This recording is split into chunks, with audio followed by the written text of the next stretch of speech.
Hello guys, welcome back to my channel. आज बनवणार आहे मी लिंबूचा मुरंबा।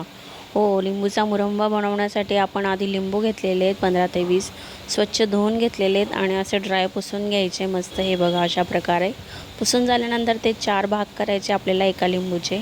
आपल्याला त्यातले सर्व बिया काढून घ्यायच्या, एक बी पण राहायला नको। बियांनी कडूपणा येतो, त्याला मुरंबा कडू होईल आपला। हे बघा, सारखं चेक करून घ्यायचं लिंबू मध्ये कुठे बी तर नाही आहे ना। आणि आता मिक्सरच्या जारमध्ये टाकताना सुद्धा आपण चेक करून घेणार आहोत।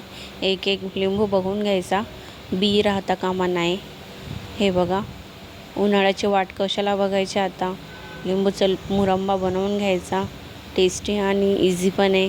हे बघा, मुरंबा झाल्यानंतर आपण कढईमध्ये ठेवला, तो थोडासा परतवायचा। देन मग गूळ टाकला, छान मिक्स करायचं। पाणी सुटतं, ते पातळ होतं थोडं, पण घाबरायचं नाही। तुम्ही साखरेचा वापर केला तरी चालेल, पण मी गुळाचाच वापर केलेला आहे। छान मिक्स करत राहायचं असं उकळी येईपर्यंत।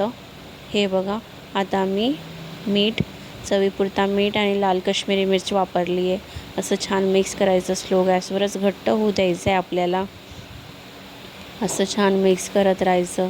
थोडी मेहनत तर आहे, पण मुरंबा खूप टेस्टी होणार आहे, खूप टेस्टी बनतो। रेसिपी खूप छान आहे, एकदा नक्की ट्राय करा।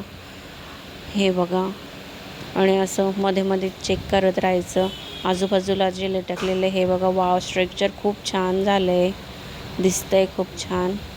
आता चेक करून घेणार आहे। असं 2 बोटांमध्ये चिपकलं तर समजायचं आपला मुरंबा ऑलमोस्ट रेडी आहेत। आणि आपण स्टोअर करू शकतो, बॉटलमध्ये भरून ठेवायचं, काचेच्या बॉटलमध्ये। तुम्ही चपातीवर मस्त स्प्रेड करून रोल बनवून खाऊ शकतात। रेसिपी आवडल्यास चॅनलला सबस्क्राईब करा। Thanks for watching guys.